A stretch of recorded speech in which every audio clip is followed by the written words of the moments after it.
Hey, it's Taylor with Mom on the Spectrum, and I'm back with another unedited video. In today's video, I'm going to share 7 things that I got wrong about autism before my diagnosis. So if you're new here, I was diagnosed as autistic when I was 31, and I'm 36 now. And I was thinking about how long these misconceptions pushed me away from getting the answers that I needed to live a life where now I feel like I'm thriving. I definitely still have struggles and challenges, but being able to have a better understanding of autism would have allowed me access to very important resources and supports much earlier in life. So let's clear some of these things up. Oh, speaking of unedited, that is for sure toothpaste. Okay, so number 1, which I'll share in just a second. If you're new here, please subscribe to the channel so you can stay up to date with my unedited videos and all the cool stuff we've got going on here. There's a beautiful community full of supportive people who understand what it means to not be understood. Okay, number 1, the first thing that I got wrong about autism before my diagnosis was that autism looks a certain way. I thought that it did. If somebody would have asked me to describe what autism looked like, I had a very stereotypical view. I would have pictured, an awkward boy in middle school in the back of the class, drawing on his binder who was really good at math. That's so stereotypical. I don't know. So I know that that's a problematic view now. I don't even know that I would have understood what it looks like in girls. I don't think I would have actually been able to picture that. And so that thing right there, that truth or that misconception right there, I think was the number 1 thing that prevented me from actually opening myself up to considering that I was autistic. I've always questioned what was going on with my brain because I people watch and I watch patterns, observe them. I'm like, I don't know how they view the world, but it's not the way that I do, right? But I would never consider that I was autistic because I thought it looked a certain way. The second thing that I got wrong about autism before my diagnosis was I thought that if I was autistic, somebody would have for sure noticed. I grew up in, a great school district. I had a good support network. I love my teachers. Everybody, I feel like I was heavily invested in. And I feel like surely the people around me would have pointed me towards more information if they thought there was a chance that I could be autistic. So when when you get older, you realize as a kid, you just think the adults around you know everything and they're so smart and they have it all together. And then you're an adult and you realize like, oh, we're all just doing the best that we can every day. So I look back on where, autism research would have been decades ago when I was in school. And it was not where it needed to be in order to get me the support that I needed. So just because you're autistic does not mean that other people are going to notice that, much less provide you a path to discovering that. The third thing that I got wrong about autism before my diagnosis is that I thought autistic people don't really feel empathy. Like maybe they're just kind of self-absorbed and not capable of feeling the way that other people do.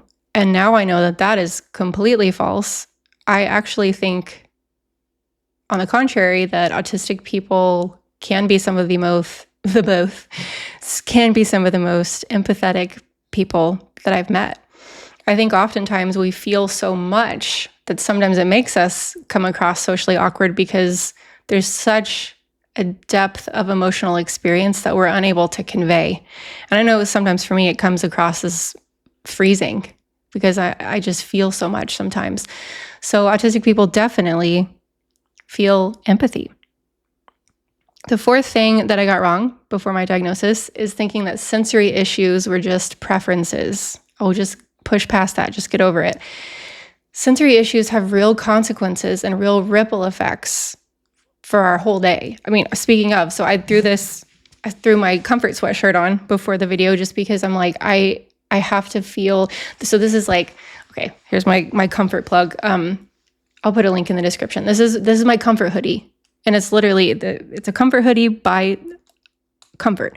And I needed to feel like it's kind of weighted and I needed to feel this on my body in order to shoot a video today. So if I wouldn't have had this, I feel like I was going to shut down and I needed to go under my weighted blanket or something. But sensory issues are not a preference. And this, by the way, this is my favorite because it's a zip up. I feel kind of claustrophobic when I have a sweatshirt on, but the zip up is I can breathe. So anyways, I'll put a link to that in the description. And I think my link gets you a discount just for being here. So yeah, let me know in the comments, what sensory issues you have that really aren't a preference. It's like, no, this has to be done.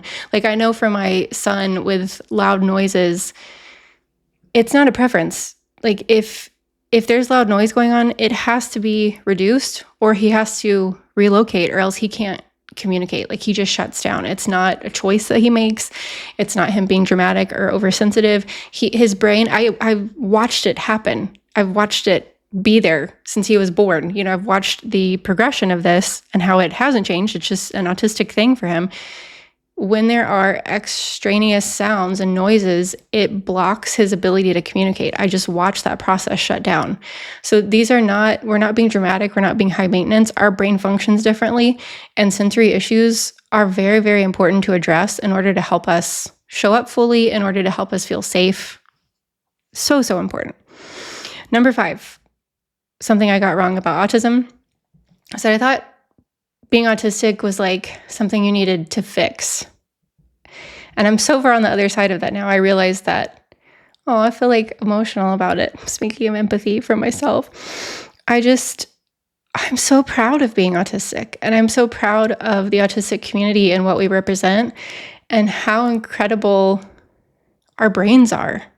Yes, they're really different than other people's brains. But now that I've learned more of the ins and outs of what it means to be autistic, I'm just so freaking proud to be autistic. And I don't, it's not that I don't think I need to fix myself. I'm learning to accommodate myself, like, wearing things that feel good, which I've learned helps me communicate better, surprisingly. But yeah, it's not that we're broken. We deserve accommodations, and learning accommodations can help us feel, again, more safe, can help us feel more regulated. It doesn't fix us. It just accommodates us and it helps us feel more whole. So being autistic does not mean that we're broken.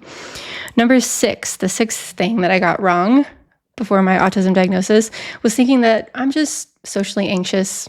I'm just introverted. I'm a little awkward. I'm shy. I was always told, she's just shy. She's smart. She's shy. She's introverted. And so I internalized those things about myself. And I've talked about this, I think, in another video somewhere. But when I got older, I was like, I'm not shy. I actually really love, it depends on what it is, but like, I love being on a stage. I love speaking about things that are important to me.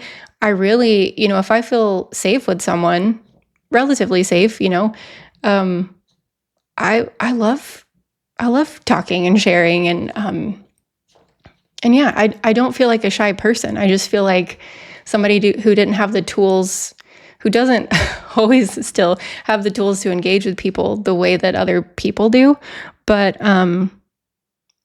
yeah, I guess I thought I used that as kind of an excuse, like, I'm just shy, or I'm reserved or anxious.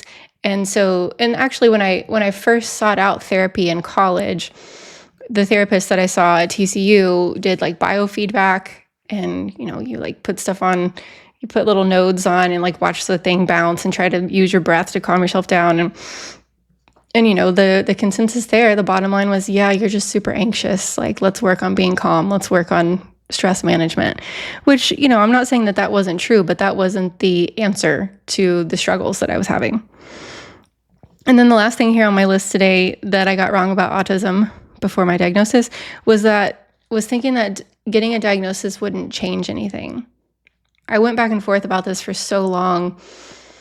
Well, I'm still going to be me. And I thought in my brain, I was like, I knew that I was autistic. Once I started learning about it, researching it, and I saw, like, once you see it, you can't really unsee it. And I know I've talked about that experience with some of you. It's so obvious once you see it. And whether you're considering self-diagnosis or professional diagnosis, I think both are very valid. But a diagnosis changed everything for me. It changed my entire life. And I'm also going to say, like, to try to hold this complexity, it changed nothing and it changed absolutely everything. I'm not a different person. I'm just a fuller version of myself. And I'm on the path to become a healthier version. I've been through a lot. If you're new here, the past couple of years, I don't have time for that story. I've been through a lot. So I'm on the path to a healthier, more regulated version of myself. I can feel it. But if nothing else, definitely a fuller, happier version of myself, more confident. And I'm learning more about what I want and need, because now I can see all the ways that I've masked over those things in the past. And now I have more room to realize, no, this is really what I want. This is really where I'm going. This is really what makes me feel safe and good and healthy and happy and whole. This is what makes me feel hypervigilant. I'm starting to learn the difference, which there's a big difference. And it's been life-changing. So I would encourage you, to check out some of my other videos if you're interested in self-diagnosis, because I was professionally diagnosed, but there's a lot of people in the community here that are self-diagnosed, especially in light of things going on, in the world right now. I can definitely see why self-diagnosis would be a safer route.